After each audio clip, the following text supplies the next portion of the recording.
안녕하십니까. 목요일 아침 여수 MBC 뉴스투데이입니다. 지난해 1조 2천억 원의 투자 유치 실적을 올린 광양만권 경제자유구역청이 올해 개청 20년을 맞이했습니다. 올해 투자 유치 목표는 1조 9천억 원, 경제청의 역할도 시대 변화에 맞춰서 미래 신성장 산업 관련 투자 유치 쪽으로 변화를 모색한다는 구상입니다. 최우식 기자가 보도합니다. 광양만권 경제자유구역청은 지난해 2차 전지와 데이터 등 신성장 산업을 중심으로 1조 2천억 원의 기업 투자를 유치했습니다. 또 남해안 관광 거점과 산단 배후도시 조성, 산업용지 적기 공급 대책과 혁신 생태계 전환에 기반도 마련했습니다. 하지만 기업 수요에 딱 맞는 부지가 부족해 결과적으로 1조 5천억이었던 당초 투자 유치 목표는 달성하지 못했습니다. 대부분의 기업들은 부두를 낀 공장 용지를 선호하지만 전국적으로 이런 산단은 찾아보기 힘듭니다. 특히 대규모 투자를 원하는 기업이 원하는 부지를 찾을 수가 없어서 저희들이 이제 올해부터는 산단 공급 또는 산단 개발에 좀 더 현재 의료 관련 제품 생산 등 국내외 기업들의 투자가 가시화되면서 세풍산단이나 율촌 2산단 등 올해 경제청은 1조 9천억 원의 투자 유치를 목표로 세웠습니다. 광양경제청은 또 다음 달 개청 20주년을 앞두고 화학과 철강, 항만이라는 전통 산업 기반에서 미래 신성장 분야로의 기업 유치 다각화라는 역할 변화도 모색하고 있습니다. 2차 전지와 수소, 그린에너지, 항공우주, 소재부품, 관광산업 등 혁신 생태계 조성과 관련 기업 지원 강화에 초점을 맞췄습니다. 저희들이 가야 할 길은 우리 지역의 일자리를 마련하고 지속적인 발전을 위해서는 미래 성장 산업들이 우리 지역에 와야 된다. 그래야 산업도 지속적인 발전이 가능하고. 개청 20년, 이제 청 장년기로 접어드는 광양만권 경제자유구역청이 산업 생태계 변화에 맞는 새로운 역할 전환과 투자 유치 목표 달성이라는 시험대 앞에 섰습니다. MBC 뉴스 최우식입니다. 순천시가 전세 피해 현장 접수 창구를 운영합니다. 순천시는 최근 관내 전세 사기 피해 발생에 따른 피해 임차인 지원을 위해 오늘까지 시대 아파트 내 분양 사무실에서 현장 접수 창구를 운영하고 있습니다. 순천시는 전남도와 함께 접수받은 전세 피해 임차인들에 대해 전세 사기 피해자법에 따른 지원을 받을 수 있도록 돕고 법률, 심리, 금융, 주거 지원 등 분야별 전문가들의 상담도 이루어질 수 있도록 할 방침입니다. 람사르 협약 사무국 무손다 문바 사무총장이 오는 5월쯤 순천시를 방문할 것으로 보입니다. 순천시는 2024 세계 습지의 날을 맞아 람사르 사무국의 무손다 문바 사무총장이 지구 환경과 습지가 가진 중요한 역할에 대한 전 세계적인 인식을 제고하기 위해 오는 5월 순천시를 방문할 계획이라고 밝혔습니다. 시는 2024 세계 습지의 날을 기념하기 위해 다음 달 말까지 순천만 습지 일원에서 순천만 새벽 탐조 프로그램 등 특별 프로그램을 운영합니다. 국회의원 선거구를 두고 전남 동부권이 다시 한번 혼란에 빠졌습니다. 여수와 순천을 묶은 가불병 3개 선거구 획정안을 두고 후보들이 거세게 반발하고 있는 가운데 현역 의원들에 대한 책임론도 부상하고 있습니다. 문형철 기자입니다. 여수와 순천을 묶는 새로운 선거구가 지역 정치권에서 처음으로 언급된 건 지난해 1월. 신년 기자회견에서 김혜재 의원은 인구 감소에 따른 선거구 문제에 대해 여수와 순천을 합쳐 의석수를 3개로 하는 방안도 검토할 수 있을 것으로 본다고 밝혔습니다. 재선에 도전한 김 의원은 당시에는 전국의 지역구 의석수를 줄이는 내용의 선거법 개정안이 논의되는 중이었지만 지금은 상황이 다르다며 반대 입장을 분명히 했습니다. 여수 인구 자체로 이미 2개 선거구가 지금 획정되어 있고 그래서 결코 여수를 건드려서는 안 된다. 다른 후보들도 기형적인 선거구 획정, 이른바 게리맨더링을 절대 용납할 수 없다는 입장. 순천에 이어 여수까지 정치적 희생양으로 삼아서는 안 된다며 강하게 반발하고 있습니다.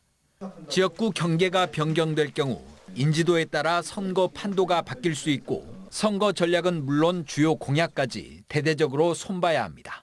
지난해 선거구 획정위원회가 순천과 여수에 각각 2개의 의석수를 배정한 상황에서 이를 관철시키지 못하면 현역 의원들에 대한 책임론은 피할 수 없습니다. 자기 선거구를 어떻게 지킬 거냐, 그리고 정당하게 분구가 돼야 될 선거구를 어떻게 분구를 2개를 만들 거냐, 절적으로 누구의 책임하에 달려있냐, 현역 국회의원의 책임하에 달려있는 겁니다. 지난 21대 총선에서 민주당 전략공천을 받아 당선된 소병철 의원은 후보 시절 선거구 정상화를 핵심 공약으로 내세운 바 있습니다. 이런 기형적인 선거구 획정 누가 바로 잡을 수 있겠습니까? 무소속이나 작은 정당으로는 불가능합니다. 지난 총선에 이어 4년 만에 또다시 전남 동부권 선거구가 혼란에 휩싸인 가운데 현역들의 정치력과 책임성이 시험대에 올랐습니다. MBC 뉴스 문형철입니다. 전남경찰청이 2달 앞으로 다가온 제22대 총선에 대비해 선거사범수사상황실 운영에 들어갔습니다. 선거사범수사상황실은 전남경찰청을 비롯해 전남 22개 경찰서에서 4월 26일까지 80일간 운영되며 금품 수수와 허위사실 유포 등 선거 관련 불법 행위를 24시간 단속하게 됩니다. 전남경찰은 현재까지 공직선거법 위반 사건 10건에 대해 수사를 진행하고 있습니다. 다음 달이면 학생들은 새학년 새학기를 맞이하게 됩니다.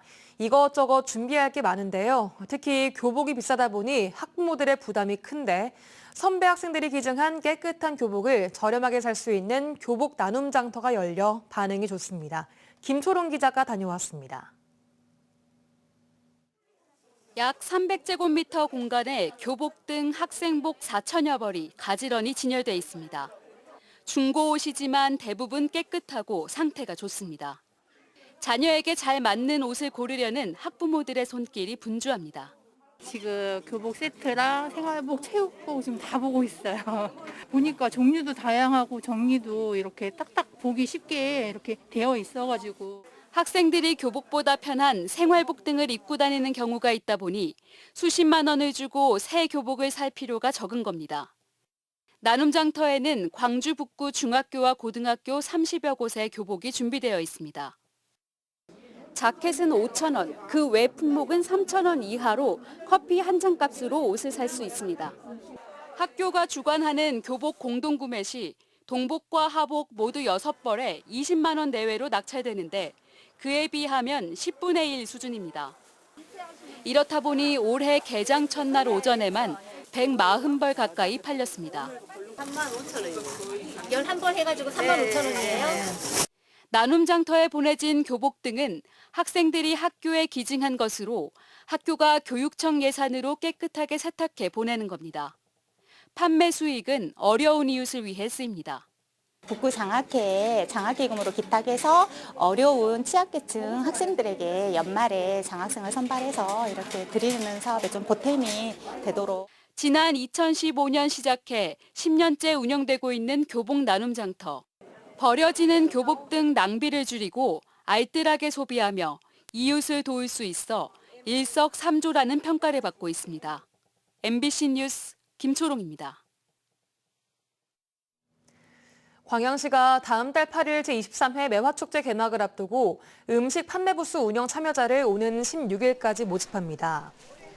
광양시는 섬진강 매화마을에서 열리는 매화축제장에서 향토 음식점과 일반 음식점 등 총 18개 음식점 판매 부스를 운영하기로 하고 광양불고기와 닭 숯불구이, 제첩, 장어를 주 메뉴로 하는 행사 부스 운영자를 모집한다고 밝혔습니다. 광양시는 대한민국 대표 봄축제장을 찾는 전국의 관광객들에게 우리 지역의 다양한 먹거리를 알릴 수 있도록 지역 업소들의 적극적인 참여를 당부했습니다. 주차장 부족 문제가 이어져 온 여수공항에 신규 주차장이 준공됐습니다. 착공 6개월 만에 준공된 여수공항 제3주차장은 9,750제곱미터 규모로 차량 241대를 주차할 수 있습니다. 여수공항 측은 주차 대수가 기존보다 37%가 늘어나 공항 이용객들의 불편과 불법 주정차 문제를 해소하는 데 도움이 될 것으로 기대하고 있습니다. 허위 이력으로 논란을 빚고 있는 신안군 하이도 천사장 조각가가 경찰에 고소됐습니다. 신안군은 경찰 조사 결과 사실로 드러날 경우 추가적인 법적 대응에 나서겠다고 밝힌 가운데 미리 검증을 하지 못한 점에 대해서는 사과했습니다. 김윤 기자가 취재했습니다. 신안군 하이도 선착장 도로 옆으로 즐비하게 늘어선 천사상 조각품. 지난 2018년부터 2년 동안 신안군이 로댕이 견줄만한 세계적인 작가라며 소개한 최모 씨의 작품들입니다. 최 씨의 이력은 화려합니다. 1992년부터 파리 7대학 교수와 명예교수를 지내고 로마 카톨릭 예술원 정회원, 나가사키 피폭 유령탑 조성 등의 이력을 제시했지만 모두 허위로 드러나고 있습니다. 특히 파리대학 교수를 지냈던 시절은 청송보호감호소에 수감됐던 기간이었고 사기 전과 등으로 이미 6차례 감방을 드나들었던 것으로 알려지고 있습니다. 신안군이 이러한 최 씨에게 사들인 작품은 318점에 19억 원 가량. 신안군은 물품구입심의위원회의 심의와 감정평가를 거쳐 평가 가격보다 저렴하게 구입했다지만 허위 이력이 불거지면서 당황하고 있습니다. 국외 이력은 직접 확인이 어려워 작가와 관련된 여러 언론 보도를 통해서 검증하였고 당시 작가의 프로필이 저희는 사실이라고 판단하였습니다. 당시에는 최선의 방법으로 검증하였다고 생각하는데 이러한 결과가 너무나 당황스럽습니다. 신안군은 최 씨의 허위 이력이 알려지면서 신안 경찰에 사기 혐의로 최 씨를 형사 고소하고 본격적인 수사를 요청했습니다. 또한 경찰 수사 결과 잘못이 명확해지면 추가적인 법적 대응도 진행하기로 했지만 작가 검증이 미흡했다는 비판을 면하기 어렵게 됐습니다. MBC 뉴스 김윤입니다. 광양시가 국가 등록 문화유산인 서울대학교 남부연습림 관사를 105년 만에 일반에 상시 개방했습니다. 서울대학교 남부연습림 관사는 1919년 일제강점기 경성제국대학 남부연습림 안에 지어진 직원 관사로 당시 일본 주택의 공간 구성 형식을 엿볼 수 있는 근대 역사 자료로 평가받고 있습니다. 광양시는 연습림 관사를 인근 역사문화관과 장도, 궁시전수교육관, 광양향교 등을 연계해 문화관광 해설사를 배치하고 광양읍 소재문화유산 역사 투어 프로그램도 기획하고 있습니다. 전국에서 클린뱅크 인증을 받은 농축협이 전남이 가장 많은 것으로 나타났습니다. 농협 전남본부에 따르면 지난해 국내외 경기 부진과 고금리 장기화 등 2023년 어려운 여건에도 불구하고 농협중앙회가 선정한 2023년 클린뱅크 인증사무소에 전남 농축협 57곳이 선정됐습니다. 클린뱅크 인증은 연체 비율과 고정 이하 비율, 대손 충당금 적립, 비율 등 연체 채권 관리 실적을 종합적으로 평가해 인증하는 제도입니다.